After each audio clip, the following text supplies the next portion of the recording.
Oh no. She had flashy makeup on, as if she had jumped straight out of the pages of a fashion magazine.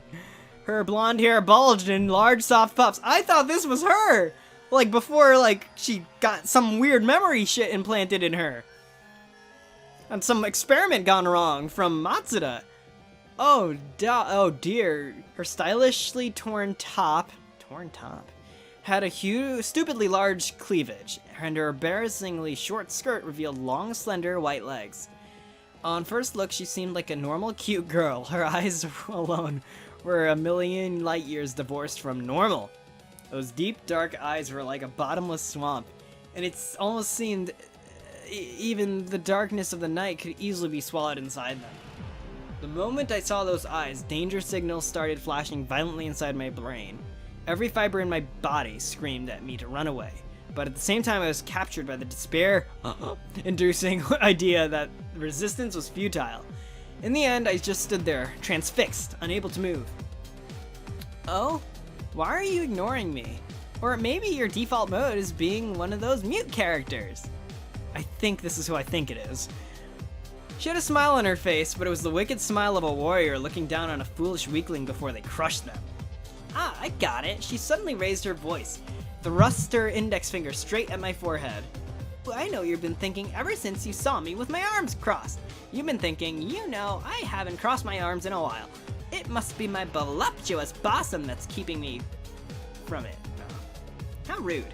Women who boast their boobs like that are the worst. By the way, did you know that the current world obsession with the current world obsession... I like how it's not the world's obsession. The current world obsession with boobs is nothing more than an illusion born out of no good games, and anime, and variety shows. Ah, it's so gross. Totally gross. Don't you even know what kind of guys are obsessed with boobs? I'll tell you.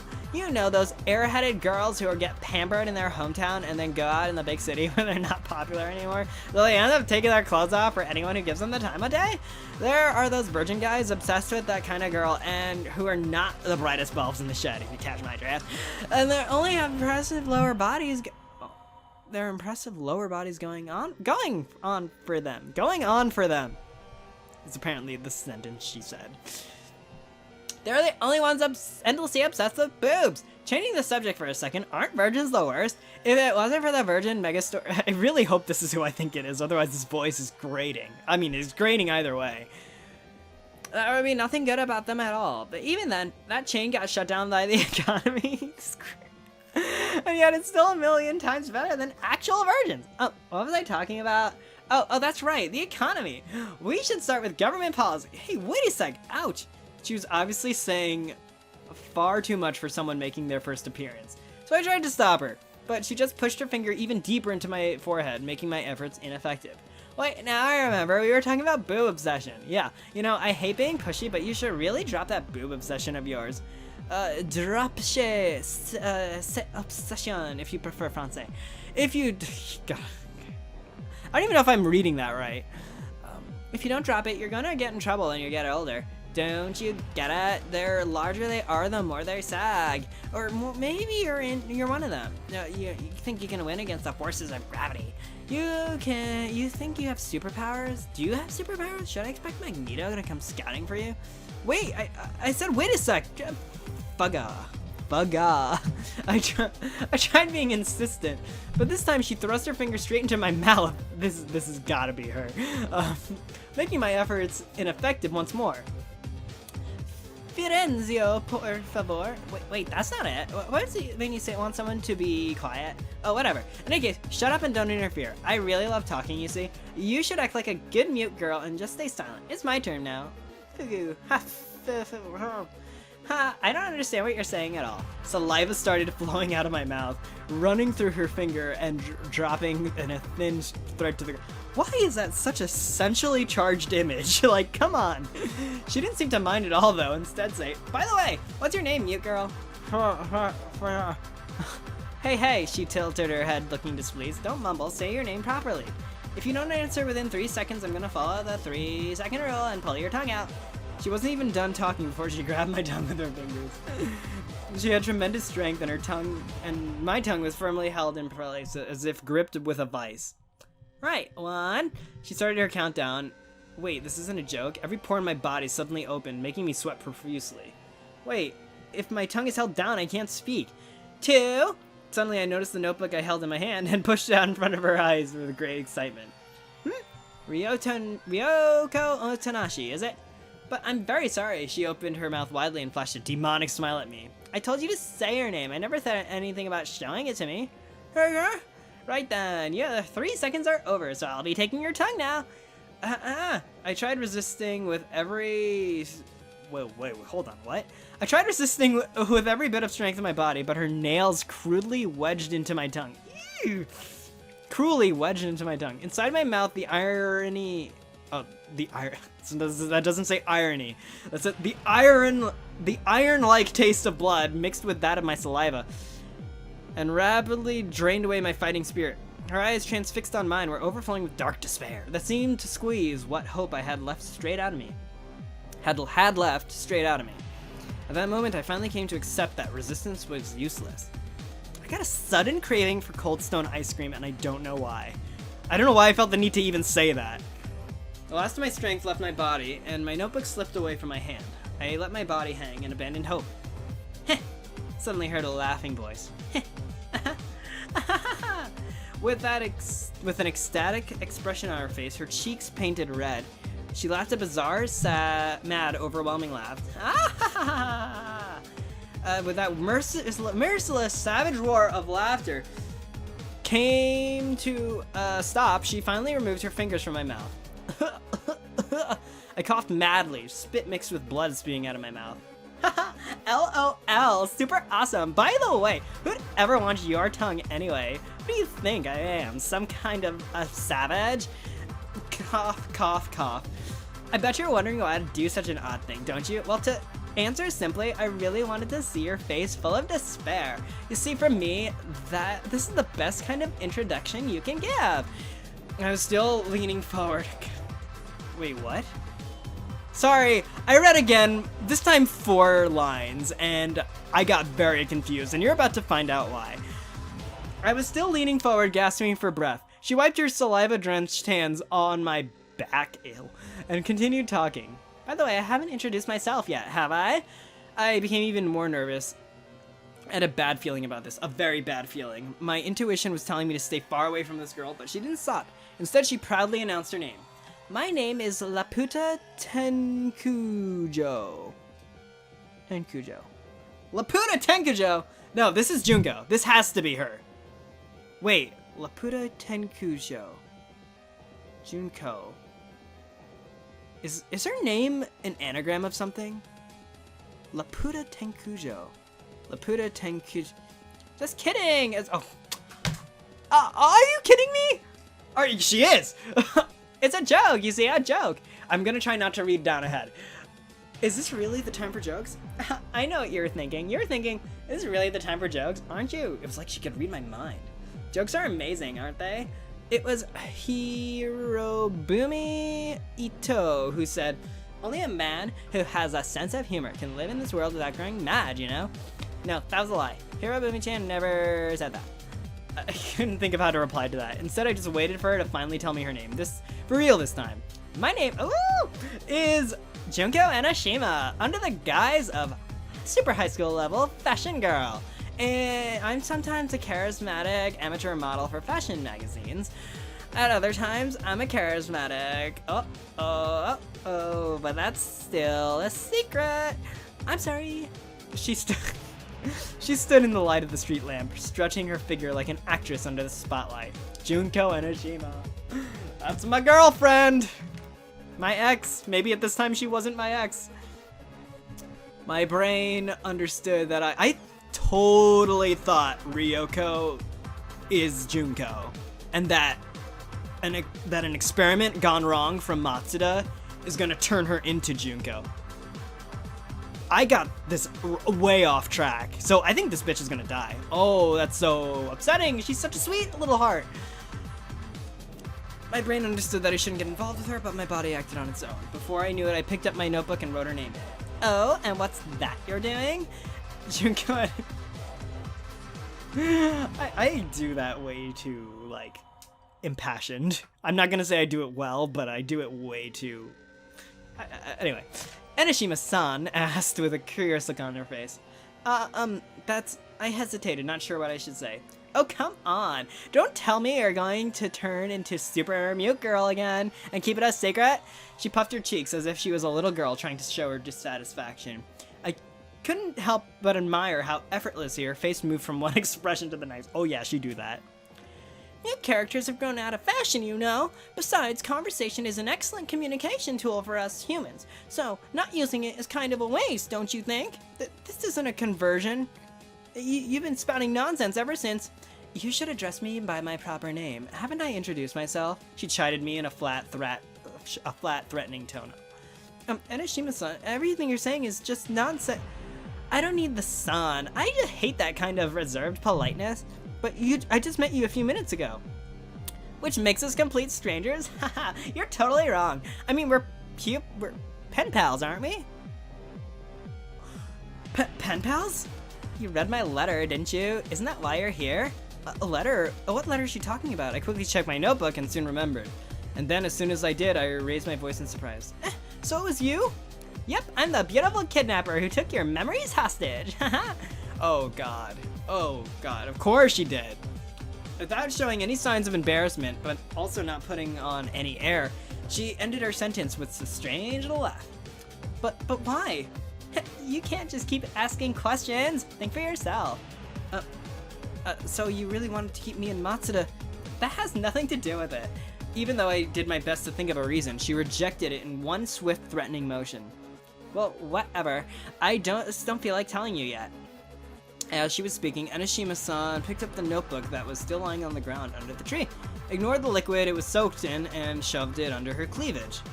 Into her cleavage. I'm sorry, but I can't return that to you just yet. There's a vent scene. I can't proceed that far yet. Hey. What? Enishima-san suddenly opened her eyes in widened surprise. Huh? What? She turned her head from side to side, calling as if she was mad. It's gone. Gone. What? What's gone? I asked timidly, confused by her sudden change. It's gone. Gone. Isn't that strange? Why is it gone? Why? She paced around the circumference of the trees, repeating her cries like a broken record. I asked, what's gone? I finally managed to use a stronger tone, and then, she finally turned to face back towards me. But it was an unexpected, expressionless face. Then she replied in a voice lacking any intonation, speaking as lightly as if she was discussing trivialities. The body is gone. The body that was here isn't here anymore. Huh? Oh, have you forgotten already? Honestly, even forgetfulness should have its limits. You saw that body yourself, didn't you? A new question came into my head. Wait, how did you know I'm forgetful? Have I told you? That doesn't matter! Anyway, there was definitely a body here before. Enishima raised her voice, brushing my question aside. Please believe me, there was a body here minutes ago. I killed him, so I'm sure of it! I love her. I love her so much. Huh? Before I knew it, my body stiffened. Also, what? So she didn't move it? Who the hell moved it? You see, I came at him from behind and hanged him in one go. I did it with these very slender arms. What? And then he leaked a little. Honestly, old men like him should wear diapers just in case. If they did, it would give me peace of mind even in days like this. Huh. Oh, I didn't even realize that's what she said. Huh?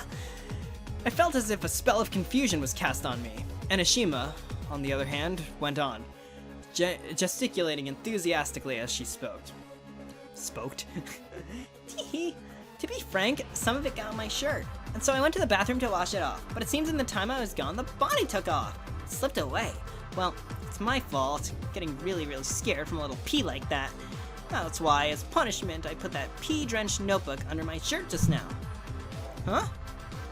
I mean, I worked so hard so I could make an example out of him. Honestly, who could have done that? What? Huh? Hey, you've been doing that for a while now. Are you trying to be one of those absent-minded characters that are always so popular? Huh? Or maybe you're just a dummy. It was useless. Thoughts I couldn't even form into words ran around inside my head, causing a terrible grating headache.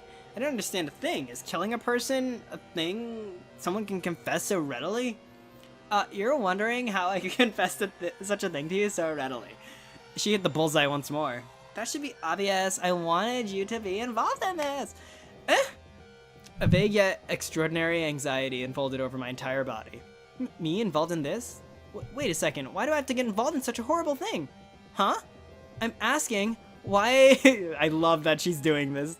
I'm asking why do I have to get involved in such a horrible thing? Huh? I said, don't get so mad. You've ruined your absent-minded character personality. You're ruining it, I mean. That's not it, I thought she was gonna say, huh? One more time. In that case, let me ask you a question. Say you're making instant ramen.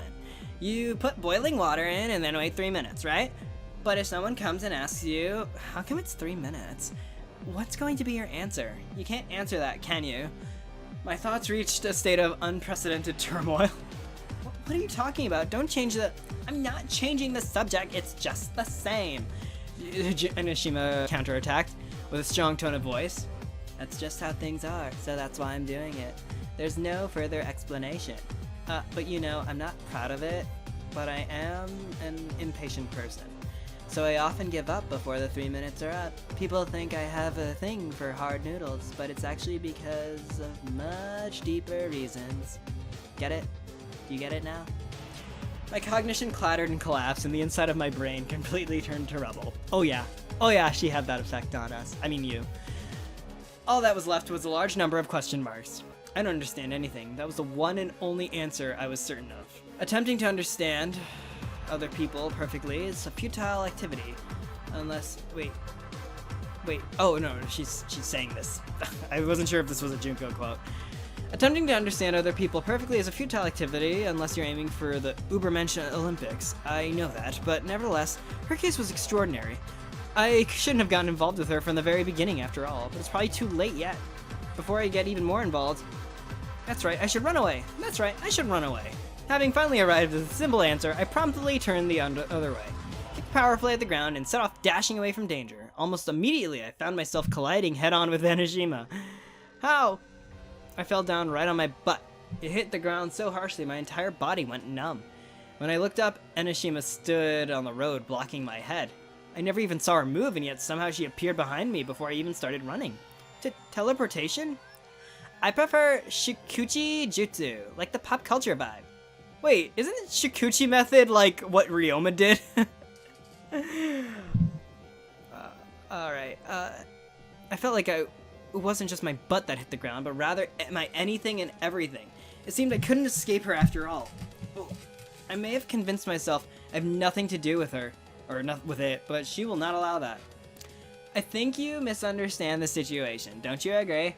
Anishima-san crouched down and peered into my exhausted eyes. Alarms went off everywhere inside my head. I mustn't look into her eyes. Nevertheless, I couldn't avert my gaze. I should have let you know in ahead. Your intentions are irrelevant. What is relevant is Junko Anishima's purposes. That is all. That is why even thinking about escaping from Junko Anishima is nonsense.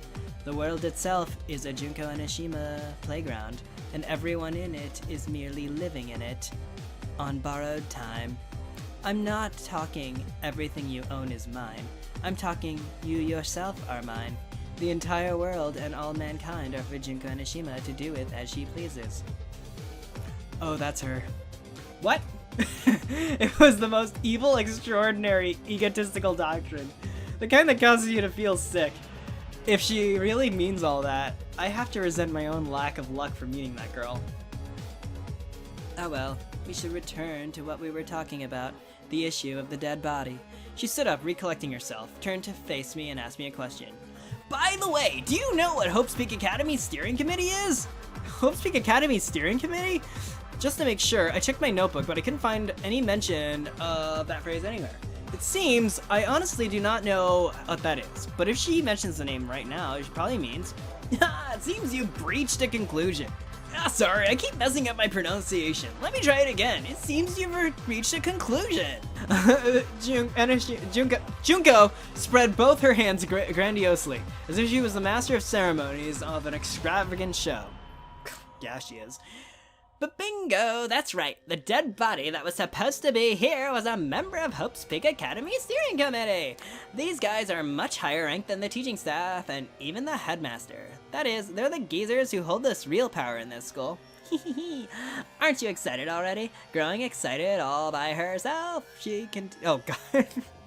Growing excited all by herself, she continued. But there's no need to grieve. I mean, getting him killed here is the only way things are meant to be. Yep, it was set up that way since the beginning. That's why no matter how much they try to hide that incident, it's all useless. That incident? I asked without thinking. It was a momentary response I can only call thoughtless. The moment it came out of my mouth, I was bewildered by the fact I even asked it. Oh, curious, are you? Of course you are. You can only listen to such a vague name like that incident so many times before curiosity takes over, don't you agree?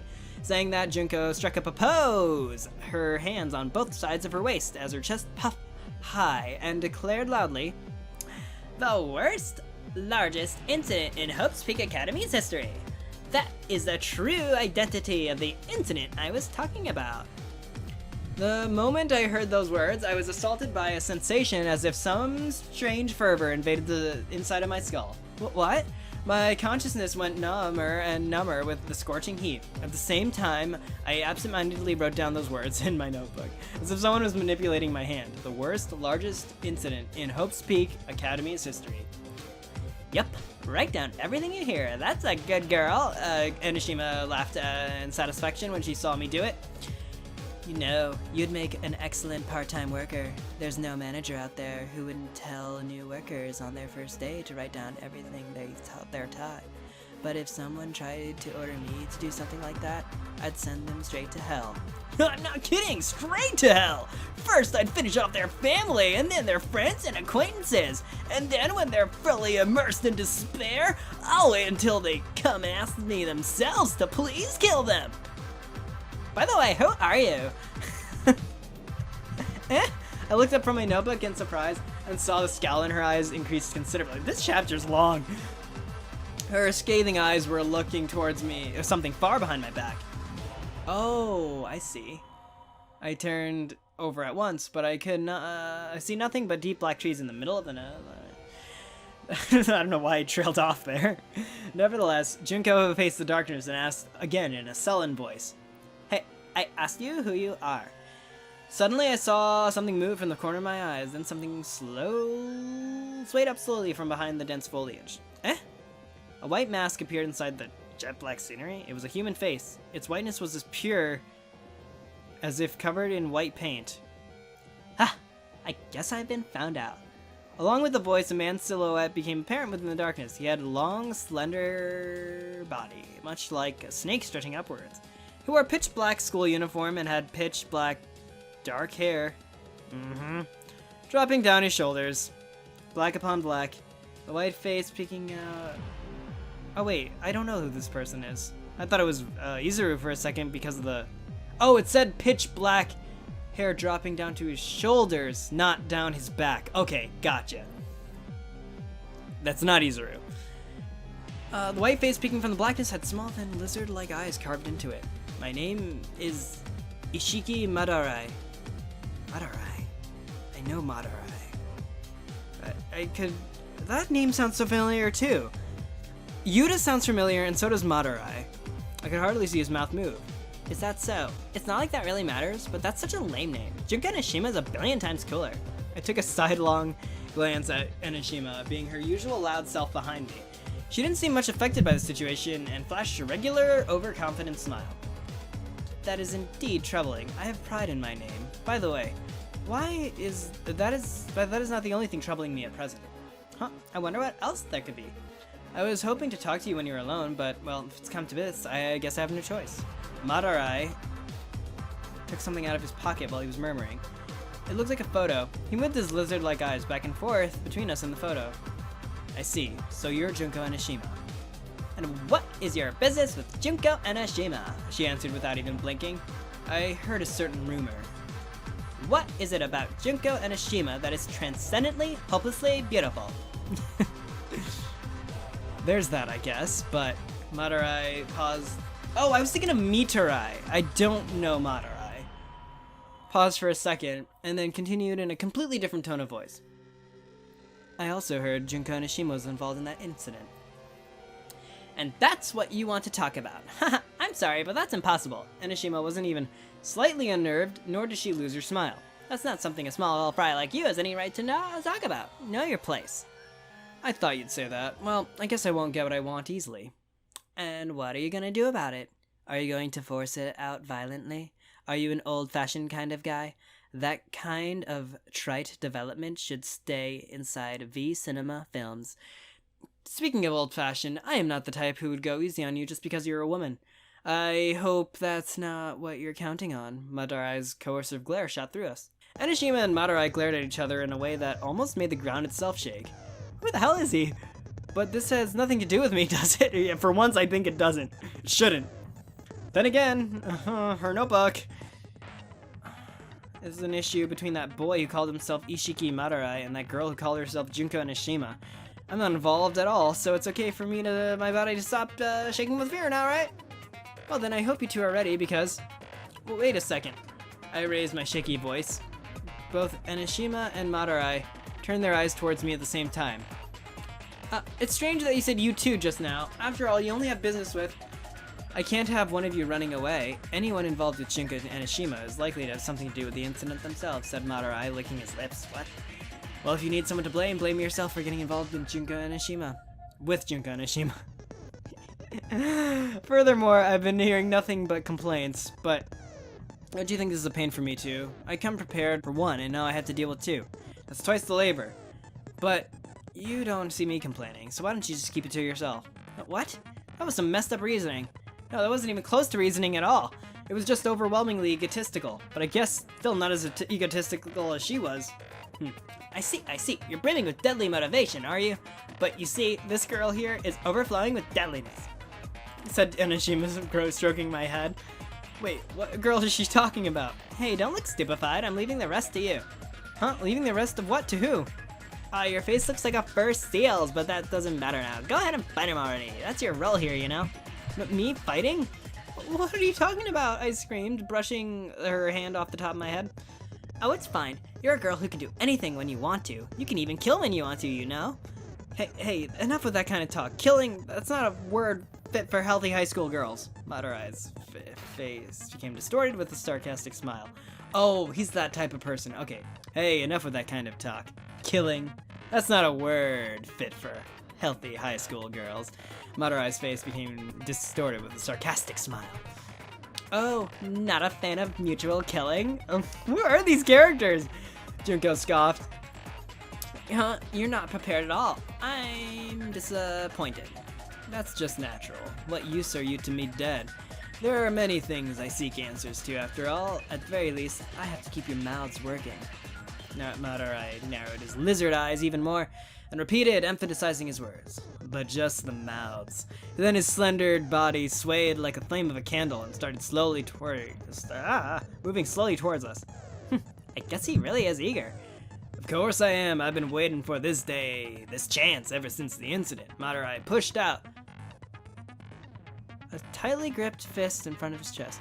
He was rugged like a turban snail and didn't match a snake-like body at all.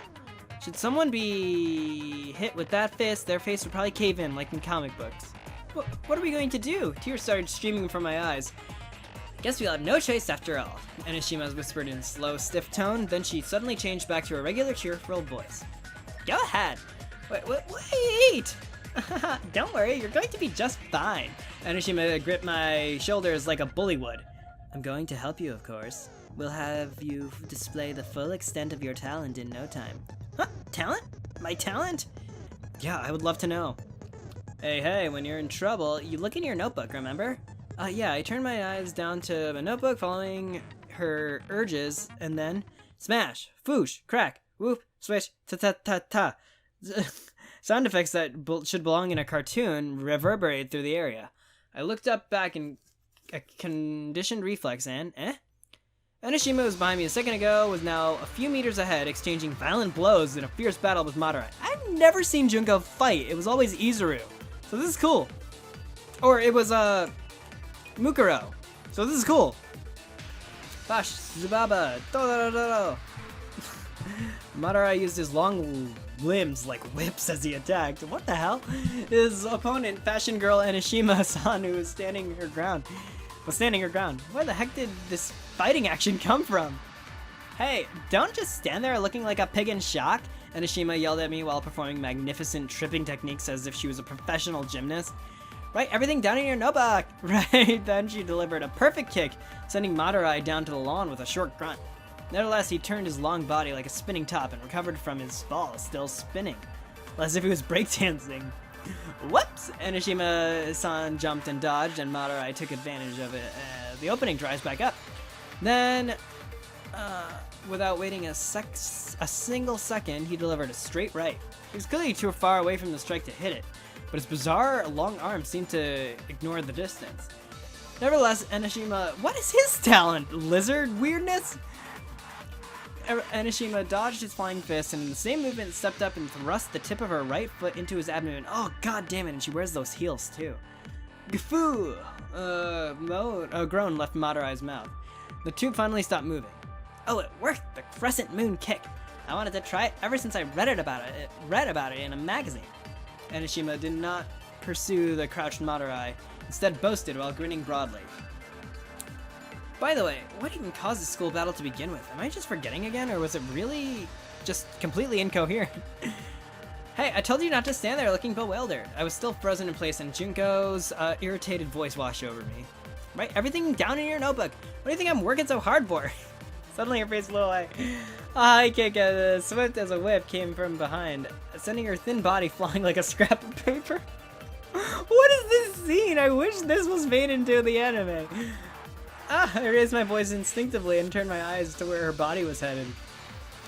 That was almost dangerous. She posed on her knees, but then stood up as if nothing happened. There was no visible damage except for a red mark on her left arm.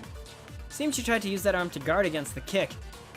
I wasn't the only one who thought such a blow should have broken her thin arms, though. I could see levels of impatience on Madarai's scowling face. Ha! Nervous because I'm too strong? Starting to... Fuck! No, we're not doing that. Okay, I'm changing my mind and I'm splitting this episode into 2 parts because this is long. That's right, I'm the ultimate weapon fashion girl who hasn't lost in over 300 fights. Shut up. Brushing her words away in anger, Madarai rushed at her once more. Soon the battle resumed in full force. They both used their right hands, left hands, left feet, and their full bodies in a hectic exchange of blows. I simply stood watching, unable to move. Only my hand moved to write down everything earnestly in my notebook. Junko let out a series of exaggerated high kicks, as though in response to the one that sent her flying before, but Madarai just twisted his mouth into a grin. He carefully avoided the kicks, and then, with perfect timing, lowered his posture and sprang into a tackle. His long hands stretched forward and were trying to take hold of Junko's waist, but her knee sprang up, aiming directly for his jaw. Kuh! Madarai managed to turn away from his tackling target at the last second, and avoided Junko's knee by mere millimeters. Nevertheless, he lost his balance and thrust his right hand towards the ground. As soon as he did, Enoshima-san cried, "Hi-ya!" in a silly voice, and delivered a spinning kick to the right half of his body, which had become an open target. Madarai guarded with his left hand in panic. Has someone animated this? Someone has to have animated this. But he didn't make it in time. His right temple was hit with Junko's intense kick. His slender body flew down towards the ground, swaying back and forth. That was an easy one. Easier than going dancing. Junko and Enoshima laughed out loudly. I guess he was all boasty without much to show for it. He should try going back and relearning the basics. There was no trouble at all. That was no trouble at all. She continued to cackle and then took out a hand mirror from inside pocket and started resetting her messy hair. Surprisingly, despite the fierce battle she just participated in, she wasn't even out of breath. I rushed over to her side and started cheering. Thank God! Thank God! For a second there, I was really worried. Enoshima-san's expression changed in an instant. Huh? She gave me an ultimate despising look. I think you're misunderstanding the situation. Don't you think this is settled? You don't think this is settled yet, do you? I mean, this would be an Armageddon-level misunderstanding. I suddenly caught a shape slowly rising up from the corner of my eye. Other eye. How? It's obvious, isn't it? That kind of kick shouldn't have sent him flying as grandiosely as it did. He just did what I did before. He let himself fly, you know, in order to reduce damage. Well, it's all because I took it a little easy on him, you know? He wouldn't have survived otherwise. Scree! I heard the unpleasant sound of grinding metal. It came from Madarai's teeth, which grind together so much it seemed sparks were gonna come out of him. He's mad, isn't he? I think he's mad. My face was fixed on Madarai as I turned my nervous gaze towards Enoshima-san, who stood hidden behind me. What? It's fine. It's impossible for someone like you to be taken down by someone on his level. Probably. At least be definitive about it. I just turned to face her when she... Never take your eyes off, Enoshima commanded with a sharp voice. Never take your eyes off the prey. That's the basic of basics. Prey? But I'm the one who's prey here, aren't I? Madarai kept grinding his teeth, advancing slowly towards us. I was shaking in fear like a frightened rabbit in front of a bloodthirsty poisonous serpent. There was nothing I could do but rely on Enoshima-san once more. What? Madarai suddenly opened his eyes wide in surprise. When did she? When did she what? A bad feeling came over my entire body and I turned around in fear to look behind me. What? What was it she called that? I went over my notebook and soon remembered. Right. Shikuchi, Jutsu. Huh? There was no one behind me anymore. In no time at all, it was no sign that Enoshima-san was ever there remained. It seemed you'd been abandoned. I heard a man's voice from behind me. I turned around once more. Madarai was suddenly standing right before my eyes, looking at me with vicious eyes. But there's no need to resent anymore. I shall settle things properly with her later. It's just the order that changed. Having been handed what sounded like a death sentence, I came to realize the fundamental error that I was not expecting to read this for this long. That occupied my thoughts until that moment. I was an idiot for thinking I could rely on Enoshima-san, but this time's no time for complaints. I have to do something. Then as my faltering eyes turned down to my notebook, I heard Madarai's voice from above. God. Huh, you must be really confident if you feel like reading a notebook at a time like this. Excuse me, I couldn't even bring my head up again. I couldn't even grasp the content of what I was reading, but I still flipped through the pages. Couldn't find a breakthrough solution to my problems, but I did my best to come up with an excuse to give me more time. Wait 1 second. You said you were investigating the worst, largest incident in Hope Street Academy's history, didn't you? In that case, I won't be much help to you at all. I mean, I know absolutely nothing about that. How did you know that then? Madarai's voice turned to ice and made me shiver even more. No what? All I said before was I was looking into the incident. Nevertheless, you seem to know what I'm talking about. The worst, largest incident in Hope Speak Academy's history. I looked up. The sharpness in Madarai's eyes seemed to grow tenfold. My first thought was to escape those eyes, so I looked down at my notebook again. You see, that's it. I heard the name recently by accident. Yep, that's definitely what happened. There are not many people in this academy who even know about the incident or its title. The fact that you two spoke about it seems my suspicions were exactly right. I didn't need to look anymore. I could imagine Madarai's lizard eyes twist towards me in laughter. Shivers went down my spine. My arms and legs stiffened. I couldn't move at all. It's over. Can't be sure about it, but this is probably the first time in my life I was conscious of my own mortality. Of course, at times like this, there's just one thing that comes to my empty hand. Matsuda-kun. Yes, my beloved Matsuda-kun. Of course, the memories didn't come flashing inside my head like a revolving lantern. All I can remember is my feelings towards him. Therefore, I whispered his name again and again inside my heart. All I had to remember. Matsuda-kun, Matsuda-kun, Matsuda-kun, Matsuda. Huh? Let's try that again. Matsuda, Matsuda, Matsuda, Matsuda, Matsuda, Matsuda. Huh? That's something strange. That isn't right. I can't remember? Suddenly, my entire body was abuzz. I was assaulted by an unprecedented sense of fear and loneliness when I realized I couldn't remember Matsuda-kun. Is this what loss feels like? It was a hellish feeling. Junko, did you steal Matsuda from her? It was a hellish feeling I never felt before. A terrible feeling, as if parts of my body were bitten off by evil demons. What is it? Your face is terribly pale. I looked back up at Madarai, I understood what was happening. The fear of the man in front of my eyes cast over me took control of all my emotions. That's why I couldn't remember my feelings for him. Your face looks like the face of someone who was about to be attacked. He cackled at his own unfunny joke. Matsura-kun, Matsura-kun. Even swallowed by fear, I continued whispering his name inside my heart. My emotions did not respond. Nevertheless, I continued to whisper frantically. It was almost like a prayer. I want to see his face. I want to see his face. Smell Matsura-kun. I want to hear Matsura-kun's voice. I want to touch Matsura-kun. I want to meet Matsura-kun. I want to meet Matsura-kun. I want to meet Matsura. Suddenly something changed. My heart beat loudly, and my blood, which had until now been circulating nowhere in particular, began to flow into my limbs again. A surprising sense of heat melted the fear that was keeping my body frozen. I want to meet Matsura.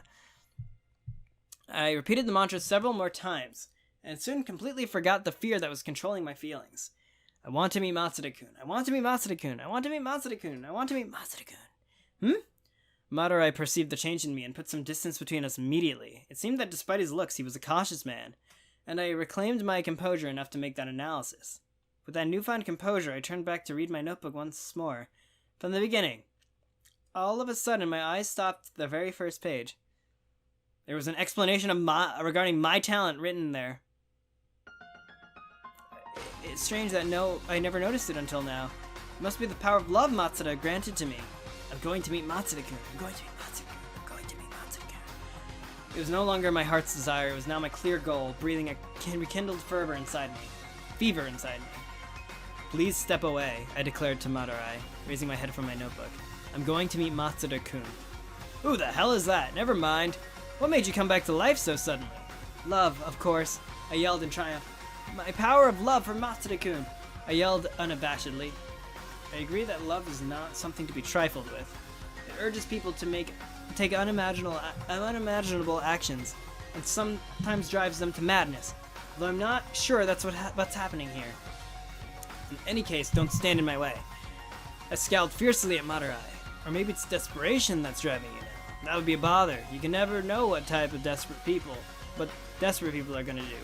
Doesn't matter if they're weak or strong, it's always a bother. Shut up and move already. You're truly a strange woman. He lowered his center of weight and crouched into a low posture. He must be attempting to preempt any possible attack, but it has nothing to do with me. Something that cannot hope to extinguish the red flame burning inside me. I'm going to meet Matsura-kun. I'm going to... Yeah. We heard you. I defensively stepped forward in determination, my hand still holding the open notebook. In reaction, Matsura lowered his center of gravity even more. Prepared a clenched fist next to his lower back. He was ready for war. Nevertheless, it didn't seem like he was going to make the first move. He was extremely alert. I was right. He really does have a cautious personality. But, no, because of that, I stopped right there and yelled one more declaration. Checkmate. Checkmate. Ishiki Matsura. What the hell? That's a lame catchphrase. Checkmate, Ishiki Matsura. I couldn't think of any other catchphrase, so I repeated the same once again. Like a wild animal about to swoop down and spray, I already lowered my own center of gravity. What the hell? I concentrated my entire body strength onto my two legs, and as soon as all was accumulated, I released it at once. I kicked the ground violently using every bit of stored energy, and started running as if my body erupted from an explosion, away from Matsura, who was still on the alert. Hey! I heard his bewildered voice far from behind me. It seemed as he was not prepared for this development at all. Running, I opened my notebook to the first page again, and checked the explanation about my talent one more time. That's right, this is my talent. My one and only way to come out of this situation winning. I don't remember it, though it still doesn't feel quite real. After a very short while, I could hear running footsteps chasing me. I decided to put my predictions to the test. What is the man chasing me thinking right now? I'm pretty sure he's thinking something like, now that's a truly strange woman. Wait, what? Ah! Okay, chapter 7 to 8. I gotta end this off here. I've read an hour and 45 minutes, so yes. Sorry, an hour and maybe like 30-something minutes. But still, I'm gonna split this one up into 2 parts because that was long. And I'm starving, man. I was not expecting to read that much, but this is quite fascinating. We got an action scene. Okay, Ryoko is not Junko. Junko is Junko. And this lizard man is strange, but I kind of like him. I like his vibe, and I love that fight scene. Can't wait to see what's going on as things ramp up even more. And she finds Matsuda again. Who even knows what's going to happen here, but for now, thanks so much for watching. Make sure to like this video if you like this video. Subscribe if you haven't. Smack the bell so you never miss a thing. Consider supporting me on Patreon. Thank you, Phil in the blanks, for supporting me on Patreon. I'll see y'all in the next episode. For now, this is Dave out. Peace out. We are 59 pages of 247, so I'm guessing I'm a fourth of the way through, maybe less. I don't know. Peace out.